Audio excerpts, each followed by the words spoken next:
In the early hours of September 23, 2009, a team of criminals pulled off a Hollywood-style heist against a cash depot. The robbers' military precision completely crippled the Swedish police response. In less than 20 minutes, they vanished with millions in cash from the most secure building in Sweden.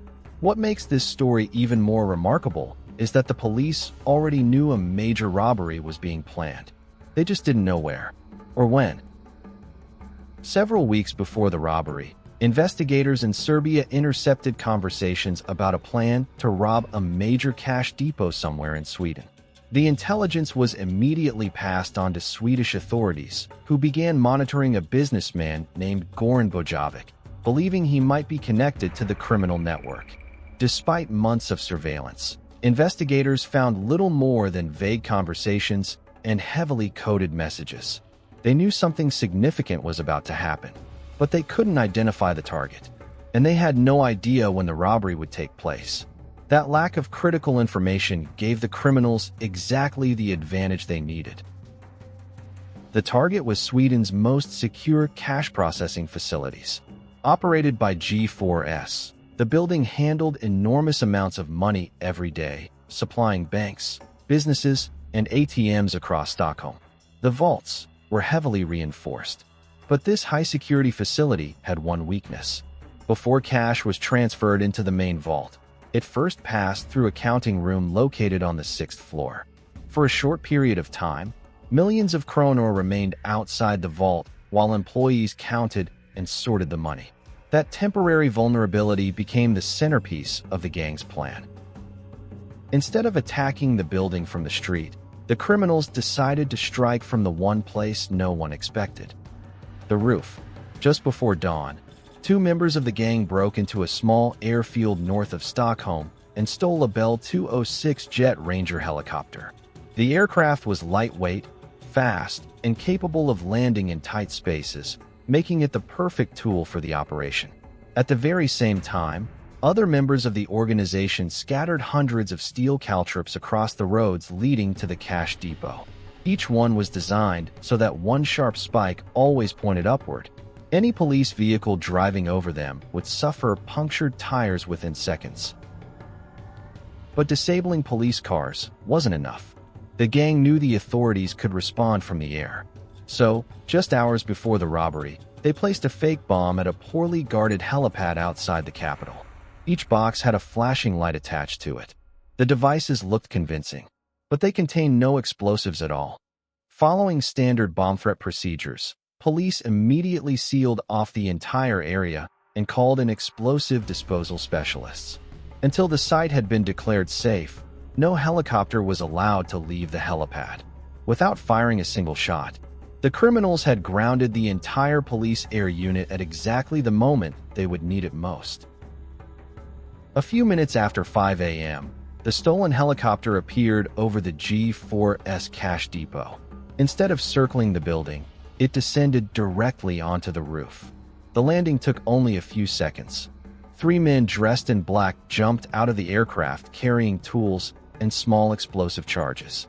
Their objective wasn't the front entrance. It was a reinforced skylight built into the roof. After placing the charges, they blasted their way through the opening.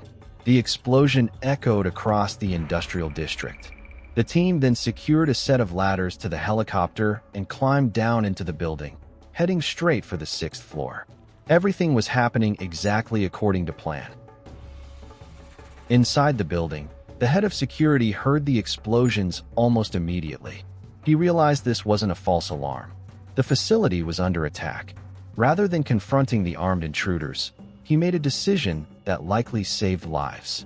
He quickly gathered every employee on duty and led them into a reinforced safe room. Once everyone was inside, he locked the heavy security door behind them. The robbers were now free to move through the building. But there was one thing they couldn't do: take hostages. As a result, not a single employee was injured during the entire robbery. While the staff remained safely locked away, the thieves continued moving through the building with remarkable precision. Each security door was breached using explosive charges that had been carefully calculated in advance. Nothing about the operation appeared improvised. Within minutes, they reached the cash counting room. Millions of Swedish kronor were stacked inside, waiting to be processed before being transferred into the main vault. The robbers worked with incredible speed. Large duffel bags were filled with cash almost immediately. Back on the roof, ropes attached to the helicopter were used to lift the bags out of the building. One by one, they disappeared into the aircraft. By the time the operation was over, the gang had escaped with approximately 39 million Swedish kronor. Meanwhile, the first police patrols arrived at the scene, but weren't equipped to intervene against heavily armed robbers. Special response units were still being mobilized. The police helicopters remained grounded because of the fake bomb threat. Before law enforcement could organize a coordinated response, the helicopter was already lifting off. The entire operation had taken less than 20 minutes.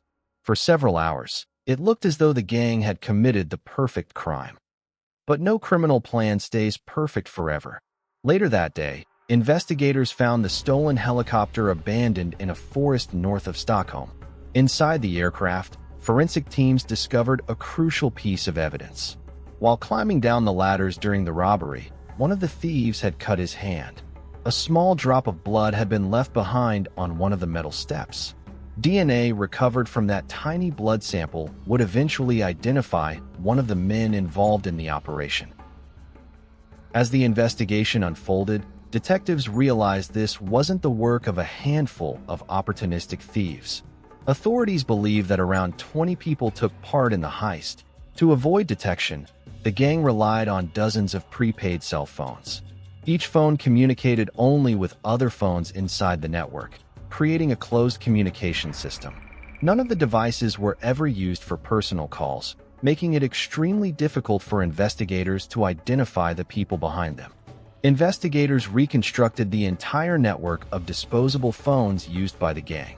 Although no one mentioned names during the calls, cell tower records revealed where each phone had been before, during, and after the robbery. Individual pieces of evidence that seemed meaningless on their own suddenly started connecting. Over the following months, police arrested several suspects connected to the operation. The helicopter pilot was captured while attempting to leave the country. Another member of the gang was eventually located in the Dominican Republic and extradited back to Sweden to stand trial. In October 2010, 7 men were convicted for their roles in the robbery. Most of the participants were never identified, and despite years of investigation, the stolen money was never recovered. Perhaps the most remarkable part of this entire story is that Swedish authorities had almost all the pieces before the robbery even happened. They knew a major crime was being planned. They had identified one of the suspects. They were monitoring his communications, but they were missing the 2 details that mattered most: where and when. Without those answers, they couldn't stop what was coming. By the time they finally understood the target, it was already too late. More than a decade later, the Stockholm helicopter heist is still regarded as one of the most sophisticated robberies ever carried out in Europe. Not simply because of the amount of money that was stolen, but because of the extraordinary level of planning behind it. The criminals anticipated almost every move the police could make. They disabled patrol cars, grounded the police helicopters without firing a shot, entered one of Sweden's most secure cash facilities through the roof, and disappeared before authorities could organize an effective response. In the end, several members of the gang were brought to justice. But the robbery itself permanently changed the way police and security experts think about protecting high-value targets. Sometimes, the most dangerous weapon in a crime isn't violence. It's preparation. And in September 2009, preparation allowed a small group of criminals to outsmart an entire police force.